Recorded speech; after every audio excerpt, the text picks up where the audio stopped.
This is Disneyland News Today. I'm Eric Morton, filling in for Tom Corliss while he's in Paris celebrating the 30th anniversary of Disneyland Paris. And here now are the top Disneyland Resort stories for April 14th, 2022. First, speaking of Disneyland Paris, we recently released 2 interviews with Imagineers who are instrumental in bringing us the Disneyland Paris we know and love. We have some really interesting interviews with former Imagineers Eddie Sato and Jim Scholl. These are in-depth interviews, but definitely worth carving out some time for. Check them out right here on our channel.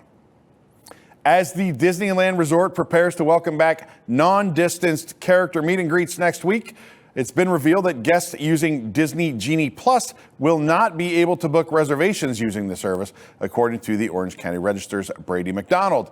The news comes as a break from what Walt Disney World has done with the service. Currently, guests can book from select meet and greets, including with Mickey Mouse at Town Square Theater and with various Disney princesses at Princess Fairy Tale Hall, both in the Magic Kingdom. This doesn't affect the current Disney Genie Plus offerings, which grants Lightning Lane access for select attractions at Disneyland and Disney California Adventure. Monday, April 18th will mark the first time guests will be able to get up close with characters since March of 2020.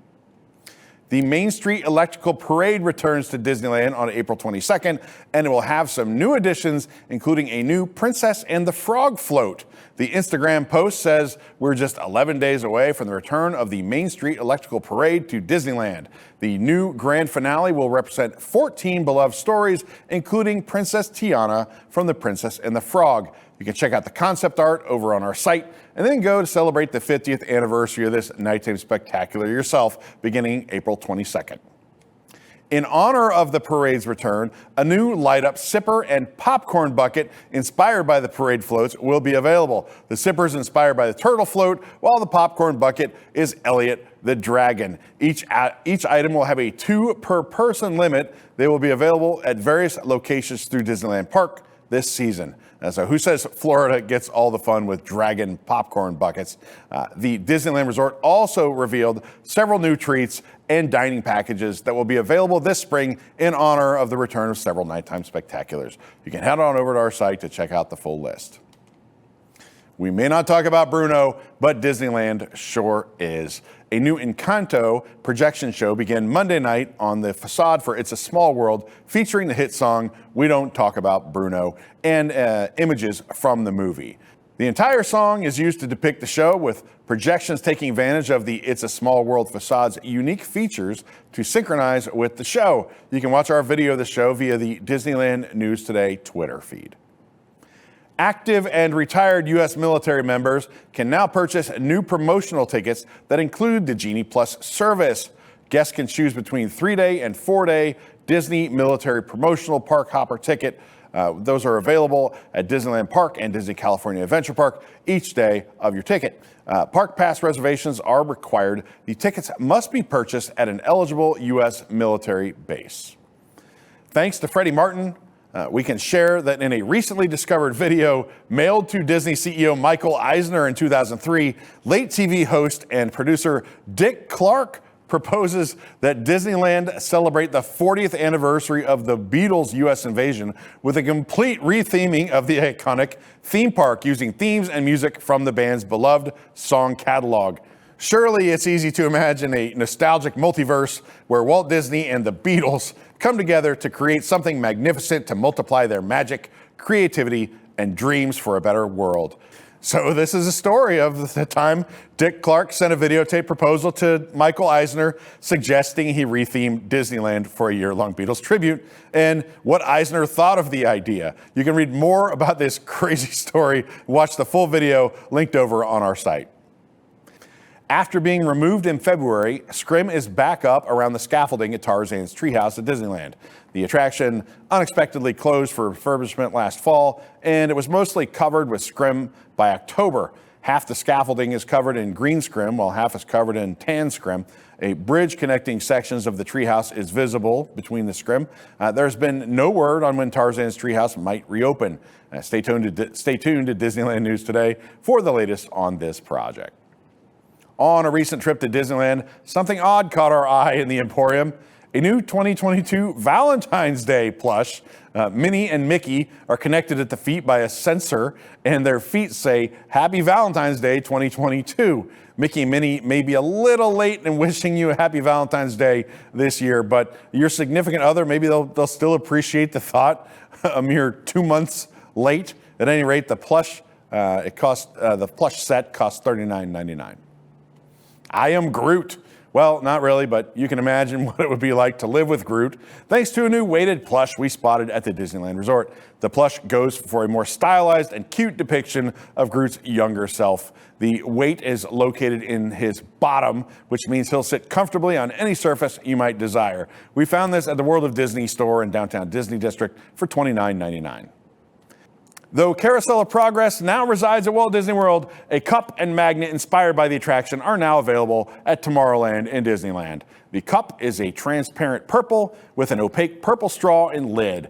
A pink gear is pictured on the side with "There's a Great Big Beautiful Tomorrow" printed over it in light purple letters. The cup costs $19.99. The car magnet is also purple with a pink gear. "There's a Great Big Beautiful Tomorrow" and "Tomorrowland" are in white lettering. The magnet cost $9.99. Both of these were in Star Traders.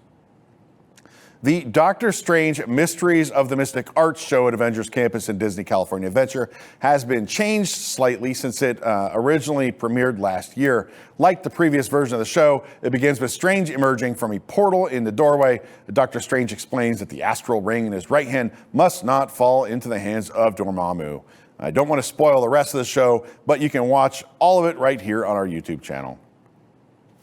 We first got a glimpse of Moon Knight making his nightly appearances at Avengers headquarters, but now you can also meet Mr. Knight, aka Stephen Grant, from Moon Knight at Avengers Campus in Disney California Adventure.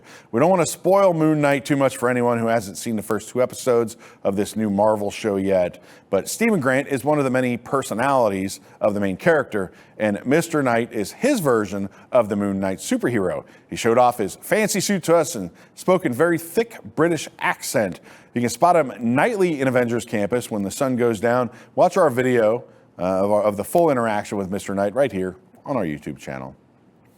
As we prepare for the summer season at Disney California Adventure and the crowds that usually ensue, more construction walls have been added to Hollywood Boulevard. While construction walls have been up on the left side of the street for quite some time, this is the first time we've seen the walls up on the Animation Academy side of the street. The walls extend all the way down to the end of the street where the road meets the Hyperion Theater and guests can turn towards Avengers Campus.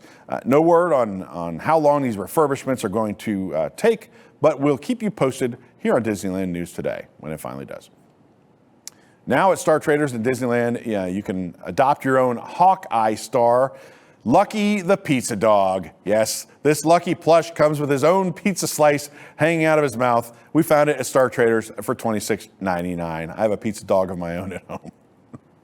The iridescent Shimmer collection has arrived at Disneyland Resort. The collection includes a Spirit jersey, reusable cup, ball cap, and a few different styles of t-shirt. We found the shirts at Disney Clothiers in Disneyland and everything else at World of Disney in downtown Disney District. Head over to our site, check it all out.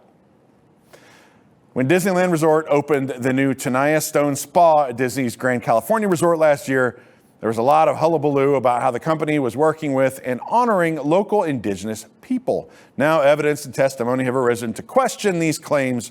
A report from photos reveals that officials from the Southern Sierra Miwok Nation, whom Disney claims they contacted and worked with in the developing of the Tenaya Stone Spa, were never contacted during development, along with the indigenous people of the Yosemite Valley and Yosemite National Park. Disney reportedly worked with one member of the tribe and did not verify their stories with the actual Southern Sierra Miwok Nation before opening the spa. The 6,000 square foot spa opened at Disney's Grand Californian Resort last September. Its design was advertised as having a, quote, deep appreciation and respect for the indigenous cultures of the region. That was on the Disney Parks blog.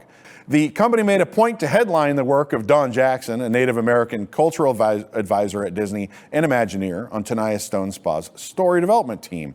Jackson is a member of the Saginaw Chippewa tribe and described the spa as being inspired by Native thinking in a promotional video. And art director Katrina Mosier said the spa aimed to honor nature like Native Americans. which Fodors notes is an incorrect homogenization of all Native American cultures, which vary widely by region and individual tribe or nation. When guests enter the spa, they are presented with a bowl of 4 types of stone and instructed to choose the stone which speaks to them per a media preview description.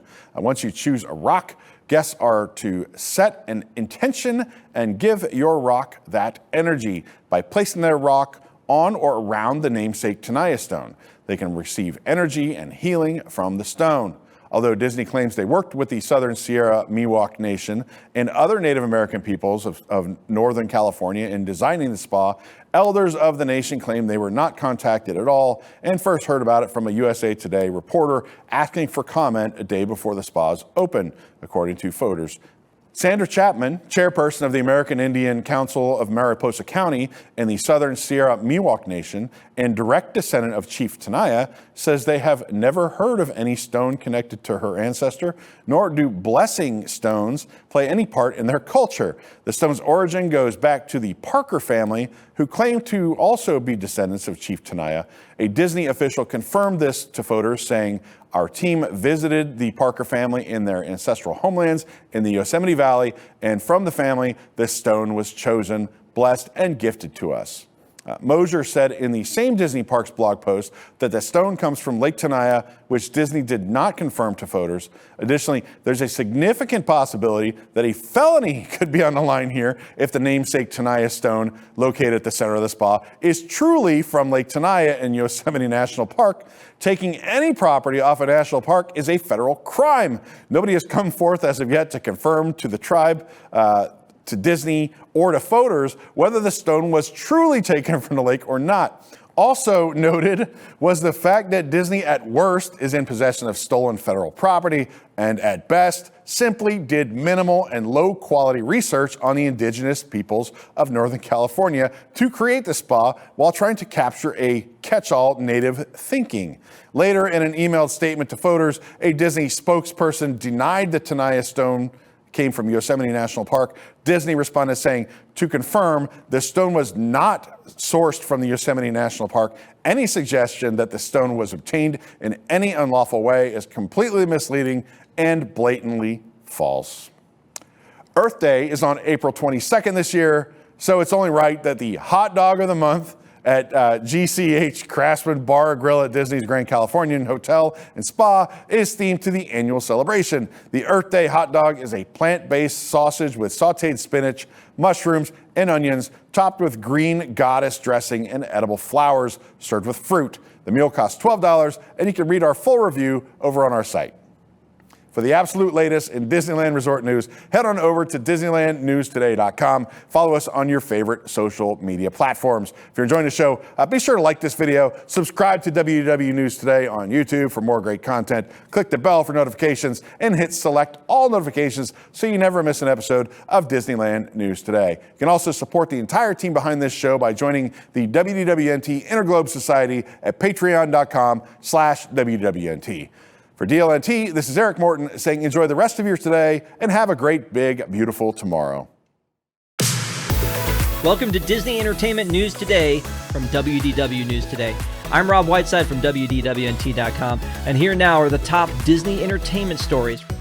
For the latest in Disney entertainment news, watch Disney Entertainment News Today, hosted by Rob Whiteside. From movies and series news to stage shows, books, video games, and more. New episodes drop every Tuesday on Unplanned Downtime.